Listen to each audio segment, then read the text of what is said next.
வணக்கம். ரிஷபராசி நேயர்களுக்கு வணக்கம். ரிஷபராசி இறுதிக்கட்ட நெருக்கடி விலகப் போகிறது. உங்கள் முயற்சிகள் வெற்றியடையப் போகிறது. 11ஆம் இடத்தில் 4 கிரகங்கள். சுக்கிரன் உச்சம் பெற்று உள்ளார். ராசிக்கு அதிபதி உச்சம் பெற்று உள்ளார். திருமணமாகாதவர்களுக்கு திருமண பாக்கியம் உண்டாகும். திருமணம் வயதில் உள்ள உங்கள் பிள்ளைகளுக்கு திருமண பாக்கியம் ஏற்படும். பதவி உயர்வு, சம்பள உயர்வு ஏற்பட வாய்ப்பு. மிக விரைவில் உங்கள் முயற்சிகளை தொடருங்கள்.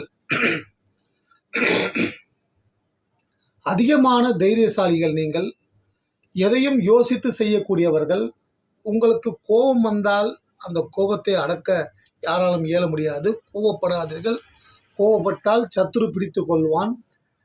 சுக்கிரன் உச்சம் பெற்றிருப்பது மாணவ மாணவிகளுக்கு மிக மிக நல்லது. வளர்ச்சி உண்டாகும், வெற்றி உண்டாகும். சூன் ரிலாக்ஸ் இன்னும் கொஞ்சம் இந்த குரு மாறிட்டாருன்னா உங்கள் வாழ்க்கையில் எல்லாமே மாறப்போகுது. 11ஆம் இடத்தில் 4 கிரகங்கள். 12ஆம் இடத்தில் சூரிய பகவான் உச்சம் பெற்று உள்ளார். குரு ராசியில் அமர்ந்து கொண்டு சந்திரன் நீச்சம் பெற்று குரு பார்வை பெற்று கொண்டிருக்கிறார்கள். உங்கள் ராசிக்கு 5, 7, 9ஆம் இடம் குரு பார்வை உள்ளது.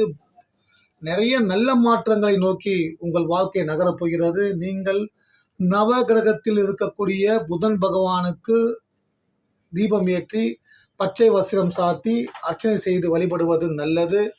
புதன் தனகாரகன். அவரே பூர்வ புண்ணிய ஸ்தானாதிபதி. அவரே புத்திரகாரகன். அவரே குழந்தை பாக்கியத்தை கொடுக்கக்கூடியவர். அவரே கல்வி அறிவை கொடுக்கக்கூடியவர்.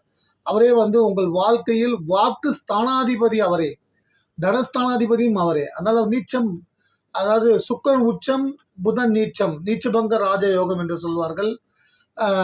இன்னும் சில வாரங்களில் உங்கள் வாழ்க்கையின் அடையாளம் மாறப்போகிறது. யாராவது கடவுள் அதாவது மனிதர் வடிவில் உங்களுக்கு உதவி செய்து உங்களை உயர்த்திவிட்டு செல்ல போகிறார்கள். நிறைய நல்ல மாற்றங்கள் ஏற்பட போகிறது. வெளிநாடு செல்ல வாய்ப்பு தேடுபவர்களுக்கு வெளிநாடு செல்ல வாய்ப்பு நிச்சயம் கிடைக்கும்.